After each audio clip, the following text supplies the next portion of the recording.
네, 시작하도록 하겠습니다. 네, 안녕하세요. 이육사문학관 사무국장 이위발입니다. 오늘 코로나19로 인해서 방역 수칙에 따라서 비대면으로 제17회 이육사 문학축전 이육사 문학관 낭독회를 시작하도록 하겠습니다. 사단법인 이육사 추모사협회가 주최하고 이육사 문학관이 주관하고 안동시와 경북 북부보훈지청이 후원하는 이육사 문학관 낭독회 오늘 초청 작가로 두 분을 초청을 하셨습니다. 두 분은 유명한 물론 시인과 그리고 또 소설가 한 분이신데 간단하게 양력을 소개를 하고 오늘 진행을 맡은 사윤수 시인한테 마이크를 넘기도록 하겠습니다. 일단 먼저 송지학 시인의 양력입니다. 1955년 경북의 영천에서 출생하셨고 경북대학교를 졸업하셨습니다.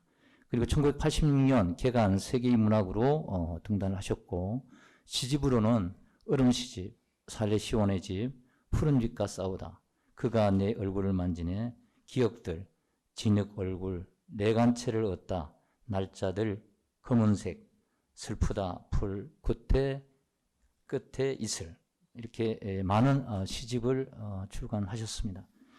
그 다음에 함정님 소설가는 이화여대 불문과를 졸업하시고 중앙대 대학원에서 박사학위를 받으셨습니다.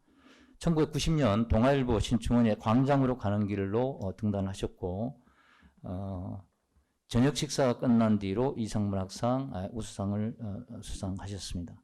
그리고 소설집과 장편 소설로는 버스 지나가다, 그리고 추나추동, 내 마음의 푸른 눈, 저녁 식사가 끝난 뒤, 사랑을 사랑하는 것, 많은 작품을 출간하셨습니다.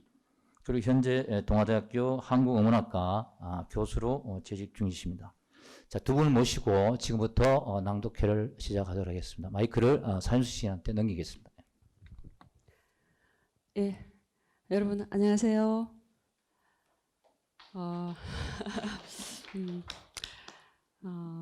늦여름의 꼬리까지 우리 귀뚜라미들이 사각사각 다 갉아먹고 이제 가을빛이 산의 들판에 점점 아름답게 물들어가고 있습니다. 오면서 보니까 들판의 나락이 얼마나 예쁘게 노랗게 잘 익었는지 정말 보기 좋았어요. 원래는 우리가 이렇게 처음 겪어보는 낯설고 불편한 삶을 이어가고 있지만 이런 시간들 속에서도 우리 문학이 우리에게 위로를 주고 또 힘이 되어주면 좋겠습니다. 앞서 두 분 선생님 소개해드렸는데요. 낭독을 하기 전에 잠깐 그래도 선생님들의 권항을 잠깐 여쭈어보고 낭독을 이어가도록 하겠습니다. 송지학 선생님 안녕하세요. 선생님 마이크 들어주세요. 네, 안녕하세요. 네. 선생님 제가 지난번 어느 자리에서 우연히 듣기도 했는데 송지학 선생님은 노을에 관한 한 주제만으로도 시를 20편 넘게 이렇게 쓰셨다고 할 정도로 아직도 왕성하게 창작을 이어가고 계십니다. 요즘도 어떻게 많이 창작하시는지 또 근황이 어떠신지 두루 궁금합니다. 시를 쓰는 게 나이 들어서 시 쓰는 게 젊은 시절에 시 쓰기하고 아마 아주 큰 차이가 날 것 같아요. 나이 들어서 시를 쓴다 하는 거는 자기 자신의 어떤 확인 혹은 자기 생활의 어떤 단순성을 다시 확인 그런 게 아닌가 싶어요. 그렇게 젊었을 때 어떤 시쓰기 어떤 대상하고 나이 들어서 어떤 시쓰기 대상은 확연하게 차이 날 것 같아요. 아마 그래서 많은 사람들이 시를 오래 쓸수록 시가 변하는 것 같아요. 예. 네, 선생님 감사합니다. 다음 함정님 소설가님 아까 우리 국장님이 짧게 소개해드렸는데요. 아시는 분은 아시겠지만 우리 함정님 소설가님은 우찬재 평론가님이 말씀을 살짝 빌려오면 여행하며 소설 쓰기 혹은 소설 쓰며 여행하기의 대가, 이게 우리 함정임 작가님한테 정말 잘 어울리는 그런 표현인 것 같습니다. 예, 이런 분들을 그 호모 비아토르라는 또 말을 쓰기도 하더라고요. 선생님 정말 멋지게 살아가시고 계시는데요. 선생님 그런데 이 코로나 시국에도 어떻게 또 여행을 살짝 좀 하셨는지 아니면 못 하시고 달맞이 동산에서 지내고 계시는지 선생님 근황 소식 좀 짤막하게 부탁드립니다. 네, 여러분 안녕하세요. 오늘도 이 순간까지 여행을 와서 여러분 만나게 되어서 굉장히 행복하게 생각을 하고요. 제가 여행자로 살아온 것이 그리고 공식 호모 비아토르라고 하는 이런 타이틀까지 얻게 된 것이 어느 지점부터인가 그런 생각을 해봤어요. 제가 호모 비아토르 길 위의 인간, 네, 어딘가 늘 떠나고 있는 인간 그런 뜻인데요. 이 호모 비아토르라는 이 존재로서의 삶과 문학이 저를 이루게 된 것이 사랑을 사랑하는 것이라는 올해 봄에 출간한 소설집이 소설가로서는 이제 30년이 된 그런 여정 속에서 제가 그동안에 쓴 수많은 소설들이 삶을 여행처럼 또는 여행을 삶처럼 그것은 이제 여성이 글을 쓴다는 것, 여성이 어떤 학업을 계속하고 또 연구와 교육 그리고 문학이라고 하는 이러한 전방위의 역할들, 또 아이도 낳고 육아도 하고 또 파트너로서 이렇게 함께 공동체로서 살아간다는 것을 수행하기 위해서는 삶의 내용과 형식이 그렇게 저도 모르게 제가 지향하는, 제가 가고자 하는 그런 방향으로 나아가다 보니까 삶과 소설 또는 문학, 연구, 교육까지가 거의 이렇게 길 위에서 이루어지고 만나고 또 쓰여지고 또 작품으로 이렇게 생산이 된 것 같습니다. 그렇다면 지금 이 순간에도 저는 너무나 벅찬 마음으로 이 안동 그리고 청포도 이 포도밭들을 정말 이방인의 그 눈으로 보면서 놀랍게 여러분 앞에 이렇게 앉게 되었습니다. 네.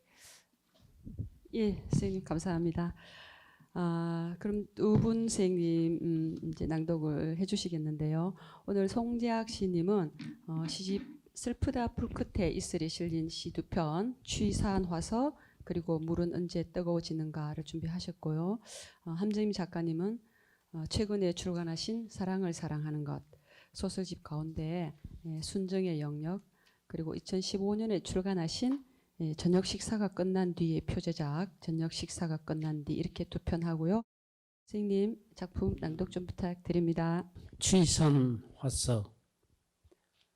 수국 곁에 내가 있고 당신이 왔다. 당신의 시선은 수국인 채 나에게 왔다.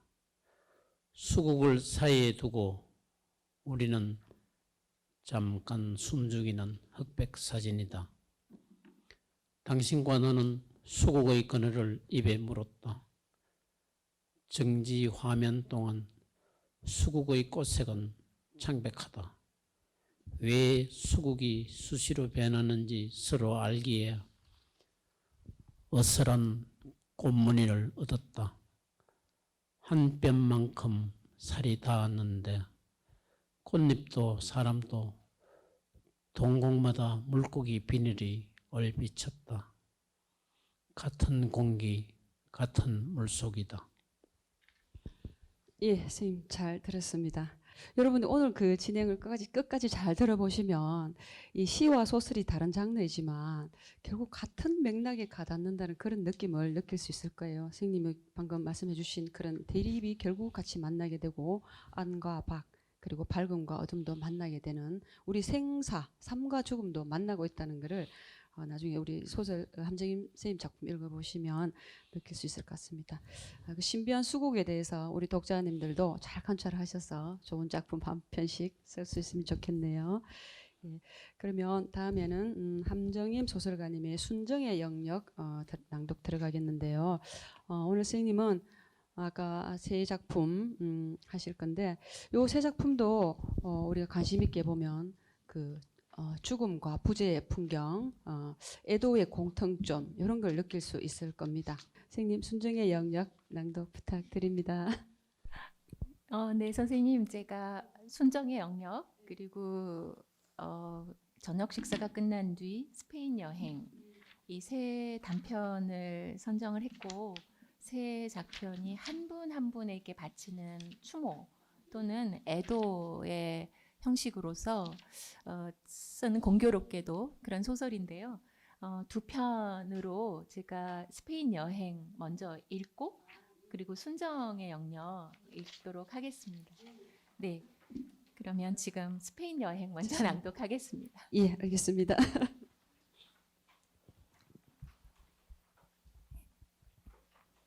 스페인 여행. 동백나무 꽃이 피어 있는 광장을 매일 지나다닌 적이 있다. 매일이라고 해봤자 꽃 핀 봄 한철이었다. 꽃이 피기 전까지 내가 매일 지나다니던 나무가 오동나무인지 알지 못했다. 무심했다기보다 그것이 오동나무건 플라타너스 나무건 가로수는 가로수일 뿐이었다. 살아오는 동안 그랬다. 여기에 와서 처음 오동나무 꽃을 보았어요. 꽃이 피었다 하더라도 노 선생이 말하지 않았더라면 오동나무인지 알 수 없었을 것이다. 꽃은 보라색이었다. 오동나무에만 꽃이 핀 것은 아니었다. 콜레주 드 프랑스의 뜰에 서 있는 아그베 나무에도 꽃이 피었다. 아그베 나무 꽃이 만발하니 장관이었다.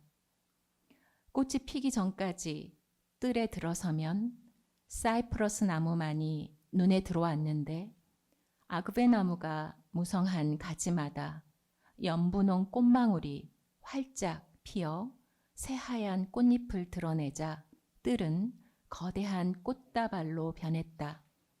바야흐로 꽃피는 5월이었다. 라스바이유 거리를 따라 발자크 석상이 서 있는 바벤 교차로 쪽으로 걸어갈 때 종소리가 울리기 시작했다. 저녁 미사를 알리는 종소리였다. 이 도시에서 내가 제일 좋아하는 순간이었다. 종소리가 느닷없이 한 번, 또 다시 한 번, 그것을 신호로 여기저기에서 한 번, 두 번, 연이어 댕, 댕, 댕, 댕 울렸다. 크고, 작고, 여리고, 웅장하고, 길고, 짧고, 단단하고, 투명한 종소리들이 허공에 소용돌이치며 도시와 나를 에워싸며 꼼짝 못하게 했다. 나는 걸음을 멈추고 종소리의 방향을 알아맞혀 보려고 귀를 왼쪽과 오른쪽으로 기울여 보기도 하고 정면으로 두 귀를 고추 세워보곤 했다. 내가 서 있는 지점에 따라 왼쪽에서 들리는 종소리가 생술피스 교회의 것으로 뒤늦게 깨닫는 때가 있고 정면으로 허공을 뒤흔들며 울리는 종소리가 노트르담 대성당의 것으로 단숨에 단정할 때가 있고 오른쪽으로 들리는 종소리가 생제르망 데 프레 교회의 것으로 저절로 느껴질 때가 있었다. 그곳이 어디든 종소리가 들리기 시작하면 성당을 찾아 걸음을 재촉하곤 했다. 그러다가 결국 성당에 도착하면 종소리는 끝나 있었다. 그것은 일종의 추종이었다. 본능이나 기질에서 우러나오는 무조건적인 것이었다. 종소리가 귀에 닿는 순간 쏠려가듯 내 몸은 그것을 향해 다림박질쳐 가곤 했다. 그리고 그것은 내가 어릴 적 엄마와 관계된 동작을 연상시켰다. 엄마가 외출했다가 돌아오거나 학부모 모임으로 학교에 올 때 또는 하굣길에 정류장으로 나를 마중 나와 있을 때 저만치 서 있거나 교문으로 걸어오는 엄마를 발견하는 순간 내 몸은 쏠려가듯 엄마를 향해 다름박질 쳐가곤 했다. 엄마를 향한 다름박질은 유년기를 벗어나서도 변하지 않았다. 사람이 무엇을 기다릴 때 내용은 대개 희망 쪽이다. 그러나 오동나무 꽃이 필 때 나에게 찾아온 기다림은 희망과는 거리가 멀었다. 일상에서 가장 잔인한 것은 그것이 누구의 것이든 죽음을 기다리는 상태에 놓여 있는 것이다. 엄마가 위중해졌다는 기별과 동시에 나는 대기 상태에 놓였다. 기다림으로 패닉 상태에 이르면 언덕을 내려와 식물원으로 내달렸다. 레바논 삼나무에게 가는 것이었다. 나무는 두 팔로 안을 수 없을 만큼 거대했다. 그 자리에서 400년 이상을 살아온 고목이었다. 400년이라는 시간을 나는 헤아릴 수 없었다. 헤아릴 수 없다는 사실이 나를 편안하게 했다. 나는 레바논 삼나무의 삶에서 추억할 아무것도 가지고 있지 않다. 나는 고목의 등을 기대고 앉아 흘러가는 구름을 바라보았다. 엄마에 대한 어떤 생각도 하지 않았다. 좋은 추억도 나쁜 기억도 감쪽같이 삭제된 듯 아무것도 떠오르지 않았다. 그 사이 식물원의 봄꽃들이 꽃방울을 터뜨렸고 급기야 오동나무 보라색 꽃이 활짝 피었다. 네, 선생님 감사합니다. 우리 함정임 작가님 목소리가 너무 아름다우셔서 이 목소리를 듣는 것만으로도 벌써 다 힐링이 되는 그런 느낌을 줍니다. 담백하고 담담한 그런 작품이었습니다. 그 종소리가 우리 삶의 한바탕 사나운 꿈속 같기도 하고 또 이것이 생시인지 이 생사의 환각을 느끼는 그런 분위기도 줍니다. 그럼 이제 다시 이제 송재학 선생님의 시로 또 넘어가도록 하겠습니다. 선생님 두 번째 작품 물은 언제 뜨거워지는가. 이 작품은 굉장히 미학이 또 많이 서며 있는 그런 작품인데요. 선생님 부탁드립니다. 물은 언제 뜨거워지는가. 종일 비가 와서 날씨는 경극의 배경과 잘 어울린다. 찻잎을 물에 띄울 때 고요의 눈썹은 내가 그린 듯 가깝다. 먹구름과 싸우면서 제 높이를 설설 키웠던 능선 그림자도 한 움큼 물에 뛰어들었다. 물은 언제 뜨거워지는가. 물이 쉽게 끓기나 할까마는 물이 펄펄 끓으면 영혼은 현실과 마주친다. 양철 주전자가 물의 온도에 접근하면서 마침내 쇠붙이까지 물의 감정을 읽을 수 있게 되었다. 주둥이에서 쇠쇠 김이 올라오고 때마침 뚜껑이란 뚜껑은 죄다 들뜨면서 심리점은 편자를 따라 도망갈 기세이다. 물도 주전자도 뜨겁다고 뜨거워 못 견딘다고 이제 너희가 외쳐라. 예, 선생님 감사합니다. 낭독 잘 들었습니다. 그 함정임 작가님 이제 요번에 순정의 영역 선생님 들어갈까요? 예. 순정의 영역. 해주. 전혀 무관하던 어느 고장이 누군가의 인생에 개입하는 순간들이 있다. 할머니는 해주 오씨로 해주에서 태어난 토박이었다. 그녀는 물론 그녀의 일가 친척 중 누구도 해주와 관계가 없었다. 뿌리를 찾아 옛날로 거슬러 올라갈수록 그녀의 가계도는 남쪽으로 내려갔다. 한반도 이남, 서남 쪽에서 태어나 수도권과 서울에서 학교를 다녔고 직장 생활도 광화문과 홍대 앞을 전전했지. 미아리 고개 너머로는 발길이 닿아본 적이 없는 그녀로서는 해주 사람과 인연 맺기는 기적과 같은 일이었다. 하긴 기적 아닌 연분이 어디 있을까마는 그녀는 삶이 해주 쪽으로 당겨지는 것 같았다.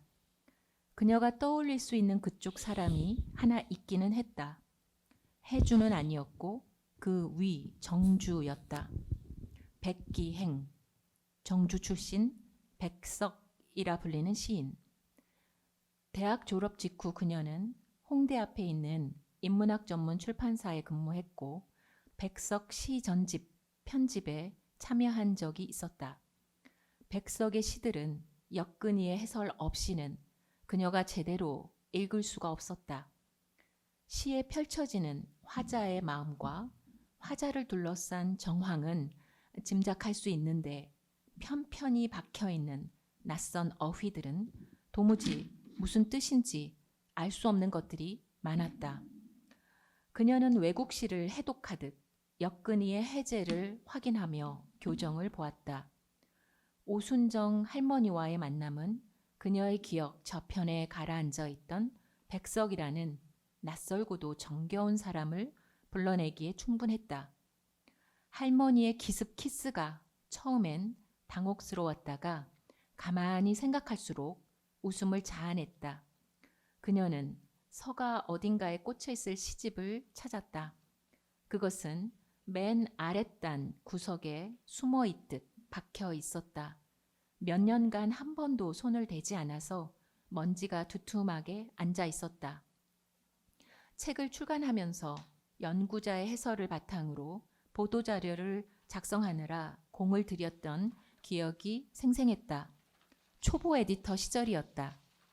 여우 낭골족, 박각시 오는 저녁, 흰 바람벽이 있어, 가지랑집, 모닥불, 대부분 서북방 뭇사람들의 정서와 말씨가 화인처럼 새겨져 있었다. 그녀는 시집을 쭉 훑어보고는 제자리에 다시 꽂았다. 말씨는 그 사람의 채취, 음색, 성향, 태도와 관계되었다. 충청남도 보령 출신인 그녀의 엄마는 20살까지 고향 마을에 살았으나 평생 반듯한 서울 말씨를 썼고 가끔 친정 식구들과 전화 통화를 하거나 친정에 내려갔을 때는 그곳 말씨를 썼다. 오순정 할머니의 말씨는 한 번 들으면 잊을 수 없을 정도로 태생지 억양이 강했다. 19살에 해주를 떠나왔으면서도 해주 말씨를 고수하고 살았는데 억세면서도 다정하고 다정하면서도 대쪽 같은 성정과 말씨가 주위를 압도한다는 것을 할머니만 몰랐다. 눈 속 사냥꾼. 그것은 그녀가 아는 그림이었다. 그냥 아는 정도가 아니라 그 그림이 전시되어 있는 비엔나의 미술사 박물관에서 직접 보았고 잡지에 단상을 쓴 적도 있었다. 피터 브루헬의 눈 속 사냥꾼.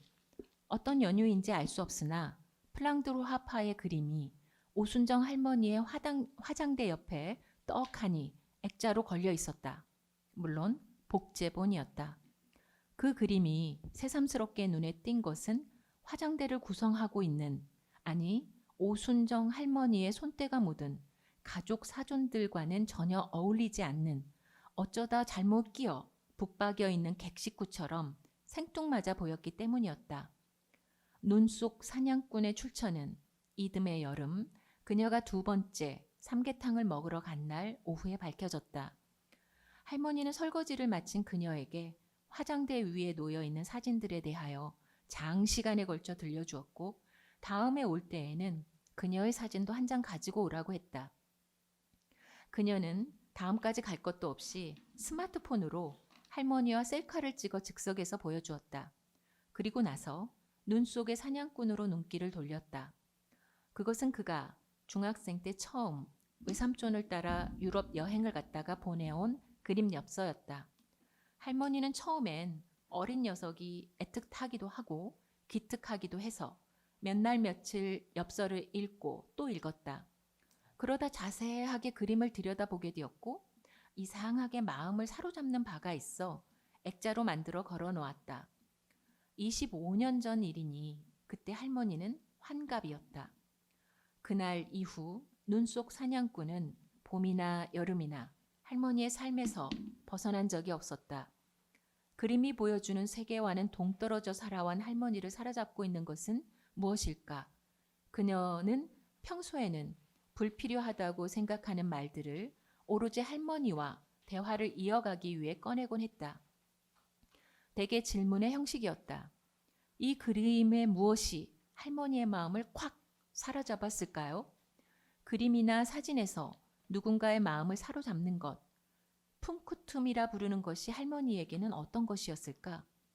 할머니는 화장대 맨 아랫서랍을 열더니 두툼한 사진첩을 꺼내주었다. 거기에는 사진이 아니라 눈 속 사냥꾼과 같은 그가 유럽에서 보내온 엽서들이 빼곡히 꽂혀 있었다. 프랑스 테피스트리, 덴마크 도자기, 플랑드르 회화, 헬레니즘 조각, 르네상스 건축물, 에펠탑, 유람선, 들이었다. 대개 그녀가 현장에서 직접 보았거나 화집이나 미술사 책에서 본 작품들이었다. 엽서 뒤에는 그가 정성 들여 쓴 글이 희미하게 바랜 채 새겨져 있었다. 연필과 볼펜, 만년필로 쓴 짤막한 안부 편지들이었다. 20여 장쯤 되었고 유럽 여러 나라 언어로 그들의 출처가 인쇄되어 있었다. 그들 중에 할머니가 읽을 수 있는 언어는 하나도 없었다. 할머니는 사범학교를 나와 평생 교육자로 은퇴를 했지만 할머니는 그 옛날 계집애는 학교에 보내지 않는다는 조부의 완고한 교육관으로 학교의 문턱조차 밟아볼 수 없었다. 매일 한 살 터울 사촌 언니랑 문 안 차 할아버지한테 달려가서는 학교에 보내달라고 조르고 뗐었는데 끝내 보내주지 않았다는 것이었다. 그러니까니 요상하게 내 맴을 붙잡는 것이 뭐이냐 하면 새덫이 있는 풍경, 눈 속 사냥꾼에서 이상하게 마음을 사로잡는 바를 요약하면 할머니의 고향 마을 정취가 세세한 풍경 속에 담겨 있었는데 특히 산 아래 빙판 위에서 팽이를 치고 썰매를 타는 아이들은 67살 때의 자신을 떠오르게 했고 그림 오른쪽 맨 아래 흰 두건을 쓰고 앞치마를 두른 여인은 19살 이래 만나지 못한 어머니를 연상시켰다. 정지된 시간 속에 오직 기억의 의지에 살고 있는 할머니에게 그 장면만큼 구체적인 것은 없었다. 사냥개를 이끌고 산속으로 사냥을 갔으나 이례적인 폭설로 헛수고하고 빈손으로 귀가하는 사냥꾼들과 그 아래 깨알같이 펼쳐져 있는 삶의 풍경들. 자연의 이변과 역사의 재앙 속에서도 일상은 계속되고 시간은 흘러간다. 할머니와 나란히 눈 속 사냥꾼을 바라보다가 그녀는 브류헬의 계절 연작 중의 하나인 새덫이 있는 겨울 풍경을 가지고 있는 것을 떠올렸다. 물론 그림 엽서였다. 브뤼셀에 출장 갔을 때 사온 것이었다. 그것은 할머니의 눈 속 사냥꾼 옆에 나란히 자리 잡았다. 네, 선생님 감사합니다. 이 작품을 좀 더 재미있게 잘 보려면은 이 브류헬의 그림 작품도 찾아서 같이 옆에 두고 보시면 훨씬 더 좋을 것 같습니다. 제가 마지막으로 두 분 선생님 작품 중에 좋은 문장 두 구절만 가져왔으니까 읽고 마무리하도록 하겠습니다.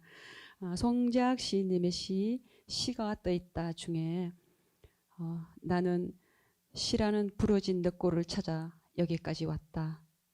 시는 한 번도 부력을 사용하지 않았던 질문을 가진 입이다. 예, 멋진 구절이죠. 그리고 함정임 작가님 작품 오후의 기별 중에 유명해서 많이 회자되고 있습니다. 잊지 못할 순간은 몇 번이고 올 수 있지만 운명적인 순간은 오직 한 번. 예, 이렇습니다. 아무쪼록 오늘 낭독 작품 그리고 이 낭독회가 여러분께 충만하고 좋은 시간으로 기억되길 바랍니다. 감사합니다.